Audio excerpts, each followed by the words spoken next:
always start with the business requirements when looking to manage devices and protect corporate data. In this case, the business case that we are looking to address is that COVID research users accessing Office 365 must be using a device that is compliant with organizational standards. So, the organization has chosen to only allow access to corporate data using iOS and Windows devices. The organizational standards that we have defined is for iOS devices to have a 6-digit passcode that must be alphanumeric, and for Windows, the device must be encrypted with BitLocker. If they meet those requirements, they will be assessed as being compliant. The organization for now has chosen not to allow Android devices to access corporate data, but they might allow that in the future. So why am I talking about conditional access first? Because it is the consumer of the device compliance state that we are going to be exploring as we progress through this scenario. Let's put it all together. Based on our scenario where we want to ensure that COVID research users are accessing Office 365 from a device that is compliant with organizational standards, we end up with 2 conditional access policies. Both of these policies will be targeting the user group COVID research users. The first will allow access to Office 365 if the user is using either an iOS or a Windows device and the device is marked as compliant. The other is again targeting the COVID research users, but this time we will block access if the user is accessing Office 365 on an Android device. So to start with, I'm going to target the specific users and groups, and to do that, I click Users and Groups, Selected Users and Groups, and then find the group that I want to protect. So the next thing that we want to do is have a look at the cloud apps or actions that are going to be protected by this conditional access policy.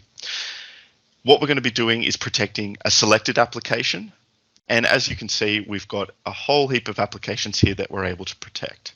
But for this demonstration, we're only going to be doing Office 365. Under the conditions, we saw that we only wanted to protect iOS and Windows devices.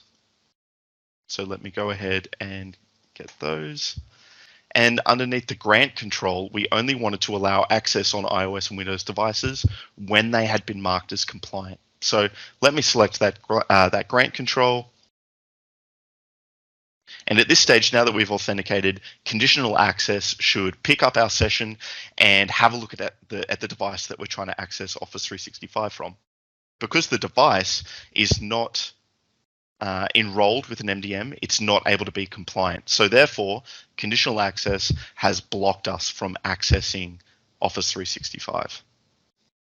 Microsoft Endpoint Manager is Microsoft's unified endpoint management solution with the ability to manage all device types that you have in your IT estate, whether that's Windows, Android, iOS, or even macOS. Microsoft Endpoint Manager combines Intune and Configuration Manager, along with other tools such as Desktop Analytics, Endpoint Analytics, and Autopilot into a single management platform. When the device is enrolled into Microsoft Endpoint Manager, we are configuring what is called compliance policies to check certain attributes of the device and either deem the device as compliant or non-compliant. So there's really only a few steps to take before you can start enrolling domain joined devices into Intune. First, the device must be hybrid Azure AD joined. Once the device is hybrid Azure AD joined, we are ready to enroll the device into Intune. So there's 2 ways to accomplish this. Organizations tend to use the automatic enrollment method, which is a group policy setting, which I'll show you how to configure in just a second. And when using this, there is no user action required. Alternatively, the user can perform a manual enrollment through the settings on the device, which is called a user-initiated enrollment.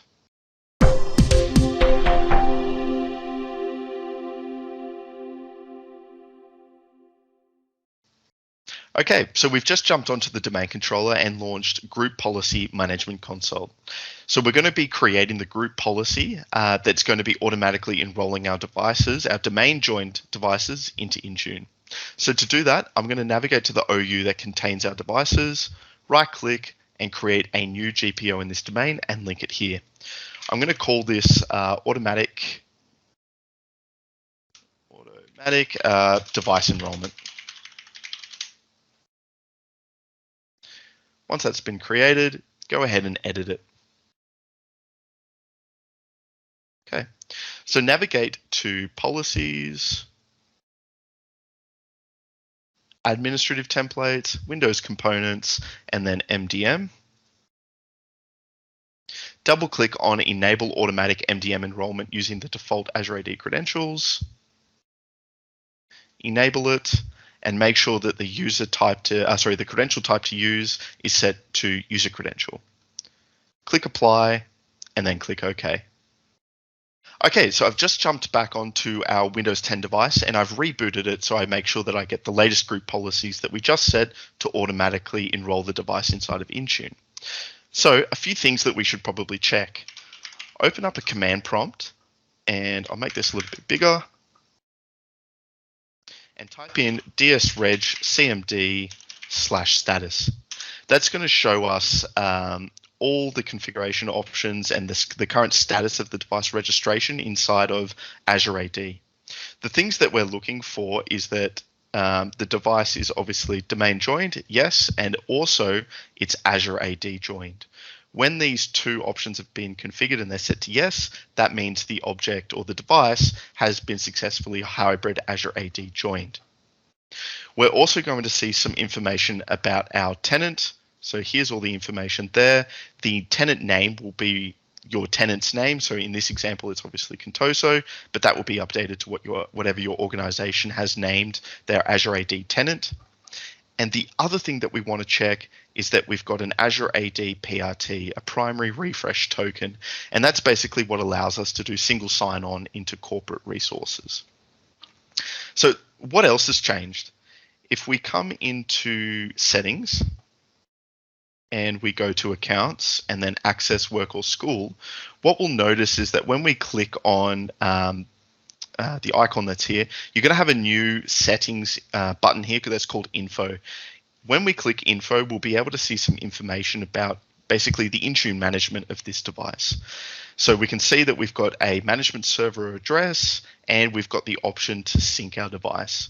I'm going to initiate a device sync just to make sure that we're completely up to date and we're fully synchronized with Intune. Okay, so that initial sync just took a little while, but as you can see, the device synchronization status, the last sync was successful, and we now have the latest information from Intune. So now that I've shown you Windows devices being enrolled into Intune and trying to access corporate resources, let's move on to iOS devices. So there's really only a few things to know about iOS devices, and there's only one hard prerequisite before being able to enroll iOS devices into Intune. And that is that we need what's referred to as an Apple MDM certificate or an Apple MDM push certificate before we're able to enroll either iOS, iPad, or macOS devices.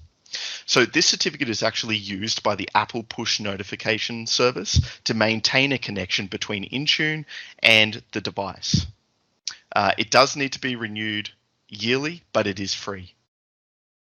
So for the enrollment and the process that we're going to be going through today, we're actually going to be going through a user-initiated enrollment.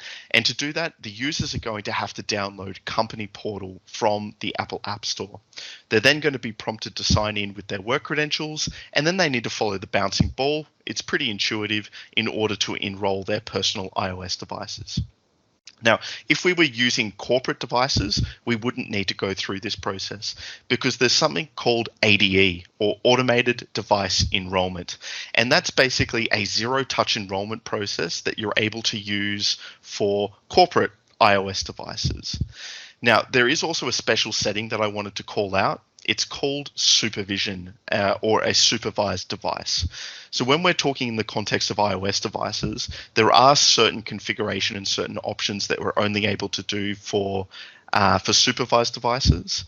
And these are devices that have been enrolled through that ADE, that automated device enrollment experience that I just spoke about. So some of the configuration that we're only able to do on supervised devices include enabling lost mode and configuring the home screen layout. So let's move on to an iOS device and see what the user would experience when they need to enroll their personal device to get access to the corporate resources and to Office 365. All right, so as I said, there is one hard prerequisite before we can start enrolling iOS devices, and that is generating and uploading the Apple push notification certificate up into Intune. So to do that, we need to go to Devices, iOS and iPad, and then Enrollment. And you'll notice everything else is grayed out except for adding the Apple MDM push certificate. So let's go into there. Okay, so we just need to follow the steps from 1 to 5. First, we need to agree to the terms and conditions, and then we need to download the certificate signing request. So go ahead and click on that link, and you'll see that we download a CSR, and then we need to create an MDM push certificate. So this is actually going to push us over to the Apple website. And we're going to create a certificate. You can see that I've already logged in with my admin credentials up here. Otherwise, you'll get prompted to log in with your Apple ID.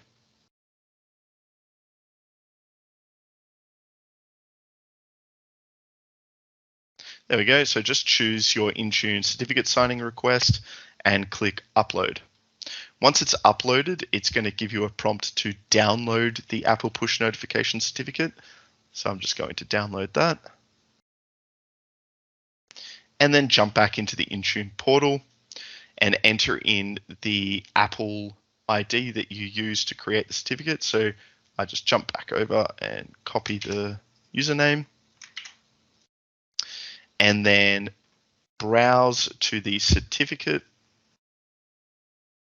that we just downloaded from Apple and click upload. So you can see it was quite easy, only took me about a minute in total to create and then upload that certificate. And now you can see that I've got access to these other portions inside the iOS enrollment process. So now that that's done, let's jump over to an iOS device and enroll it. Okay, so I'm back on my user's personal iOS device, and let's go through the experience that as the user would actually experiencing it when they're trying to access corporate resources. So if I go back to Safari, I'm going to go back to portal.office.com, and let's have a look at the sign-in flow. So it's automatically single signed me on and said that I need to get my iOS device to be compliant before I'm able to access these resources. So if I was to click continue, what it's going to do is automatically launch an application for me. Now this application I had already downloaded and installed in advance, and it's called Company Portal. I'm just going to show you that in the App Store very quickly. If it's not installed, your users will be prompted to go into the App Store and download it. So here's the Intune Company Portal, and all I did was install it prior to starting this demonstration. So let's launch it again. And as you can see, it's going to prompt me to sign in with my credentials. So it's already cached my user credentials because I've actually accessed Outlook from this device as well. So it's actually shared the credentials between the two applications. So if I go back into Company Portal, I can simply click on my account found and click continue. And there we go. It's going to prompt to allow notifications. So I'm going to go ahead and allow that. And now this is where the magic happens. This is where it's going to prompt us to get the device enrolled so that we can check the compliance state of the device. So this is what I was talking about when I said the user needs to follow the bouncing ball. So let's begin with the enrollment process. First, it's going to show a privacy notification for what the organization both can't and can see on the device. So good for your users to be able to actually have a visibly demonstratable what the organization can and can't see. So once reviewed, I'm going to click OK and continue. It's going to prompt us to download a management profile. So once I click continue, it will generate that management profile for us. Here we go. Just let that load for a second.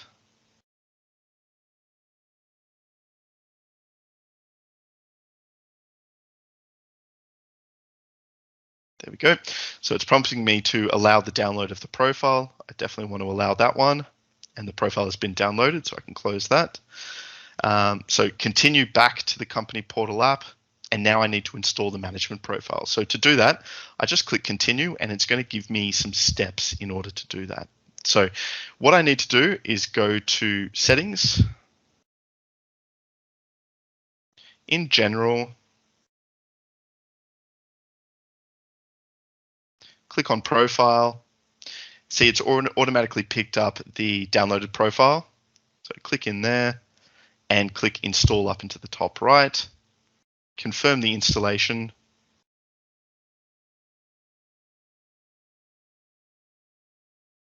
And once again, confirm the install and trust. And there we go. Just like that, the management profile has been installed. I'll click done and I'll return to company portal. Just select yes, I've installed, or it will automatically continue for us. So click continue, and then Intune is going to start checking for the compliance policies that we may or may not have configured. And in our scenario just yet, we haven't configured any compliance policies. So let it do its initial sync, and then we'll check back in once that's completed and see inside of the portal whether our device is compliant or not.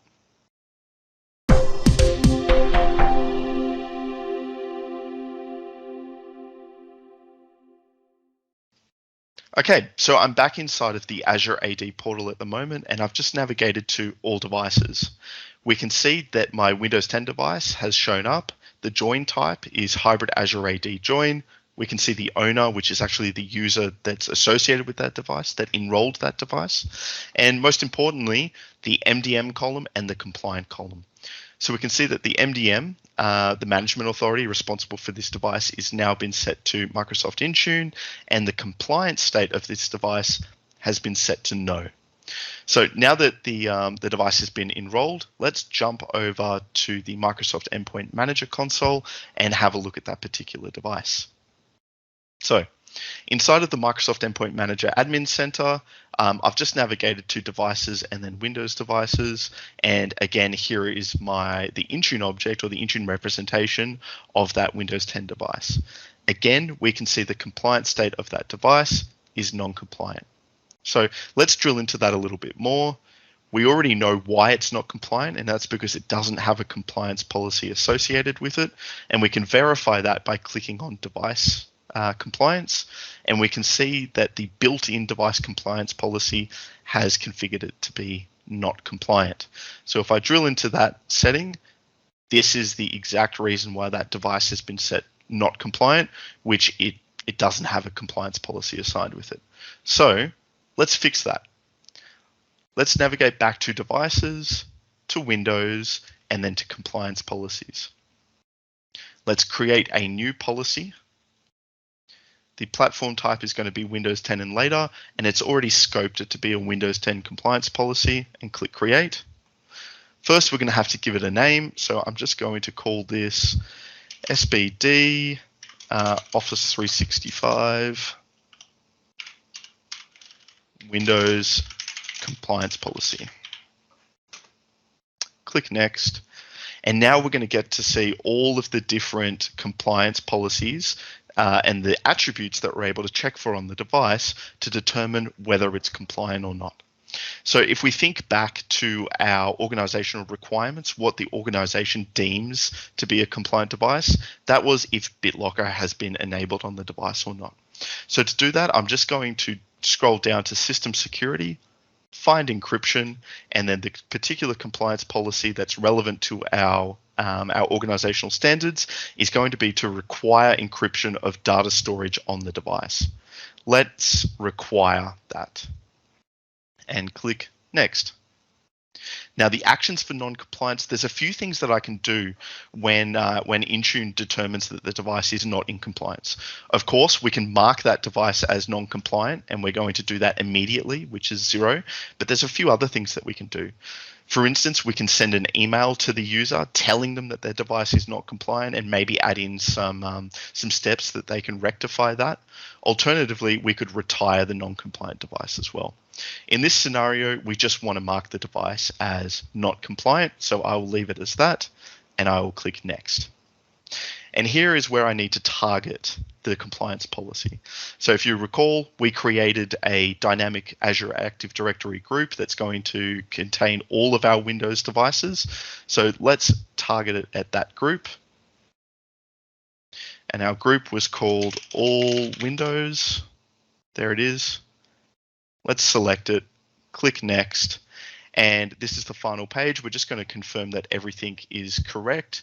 So we've got the name, where I'm targeting it at, the particular compliance settings that I'm going to be checking for, the actions if the non-compliant state has been detected, and the inclusion group. So that all looks correct to me. Let's go ahead and create it. Now, this will satisfy our global compliance policy that requires every device to have a compliance policy assigned to it. But we're actually going to fail that compliance policy because as of yet, the device has not been encrypted with BitLocker. So I'm just going to jump over to the device and manually enable BitLocker for this test. However, of course, because now the device has been enrolled into Intune, I've also got the option to push down a configuration profile to enforce the compliance of the device. Okay. In the Microsoft Endpoint Manager Admin Center, I'm going to check on the compliance state of my newly enrolled iOS device. To do that, I'm going to click on Devices and then iOS or iPadOS to display all of my devices. And here's my newly enrolled iOS device.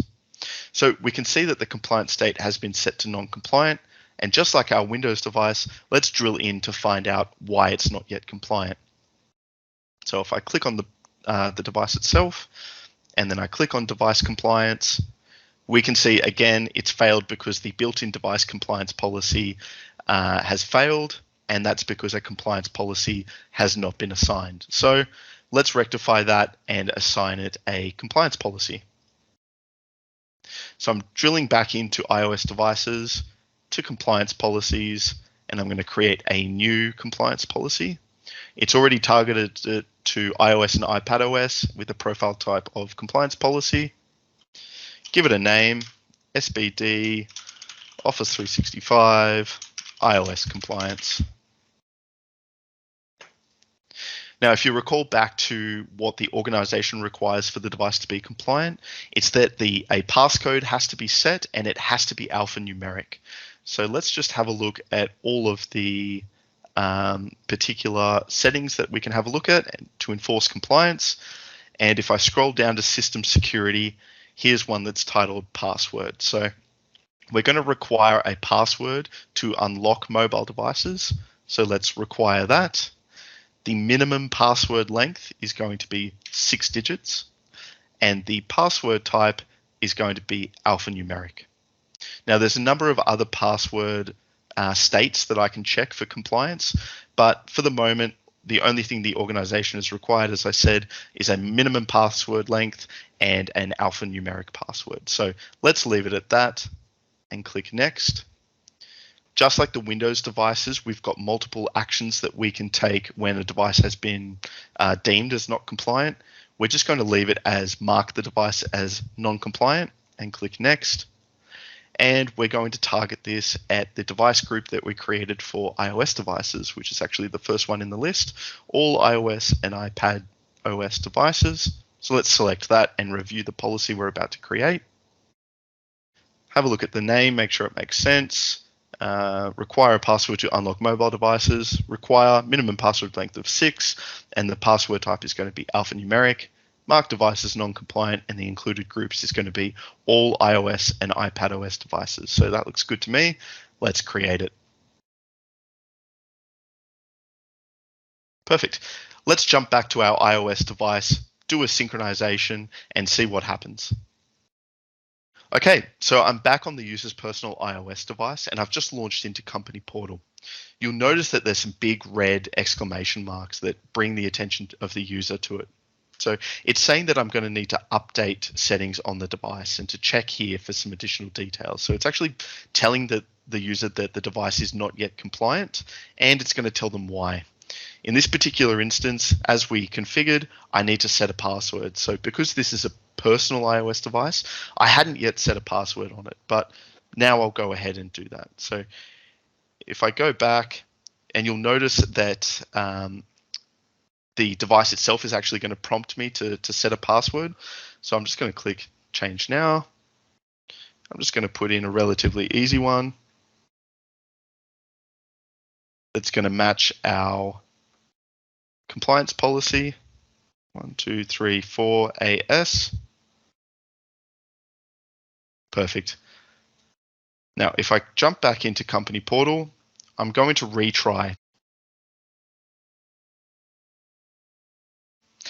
All right, so now that we've set a password on this device and it's now compliant, let's go back to Office 365 and try to access.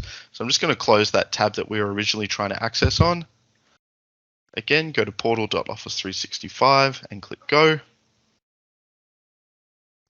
It's going to prompt us. We'll click continue. And we'll say yes to staying signed in. And there we go. As you can see, because the device is now compliant, we can access Office 365 and corporate data on this protected user account. Okay, so I'm on my Windows 10 domain join device, and as you can see, BitLocker is turned on, so the device should now be compliant. But for now, let's go into Edge, and let's try to go to portal.office.com, and let's see what happens. So we're prompted to pick an account, and I can access Office 365 and corporate resources. And there we go. That's how easy it is to use Microsoft Endpoint Manager to enroll and then check the compliance state of devices before they're able to access highly confidential corporate data. Now I will hand it back to the SBD team, and I will hopefully be seeing you in the future. Please leave a comment if there is anything else you want to see in the device management space. Thanks, Michael. Now, before we close out this episode, let's quickly go over the SBD requirements one more time to see if we have any updates and whether we managed to address any of the listed requirements in the last two episodes.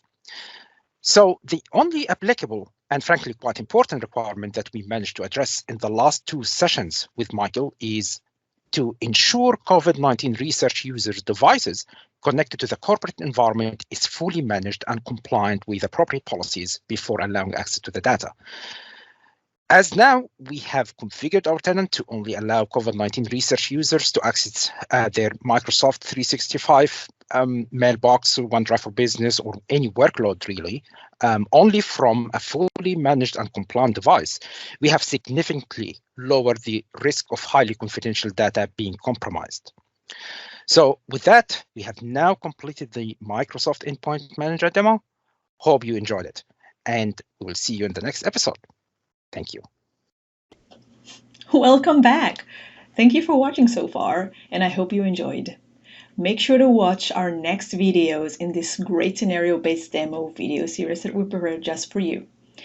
Also, make sure to check out our one-stop shop resource page that we prepared just for you that contains all our resources from the MIP CXC team.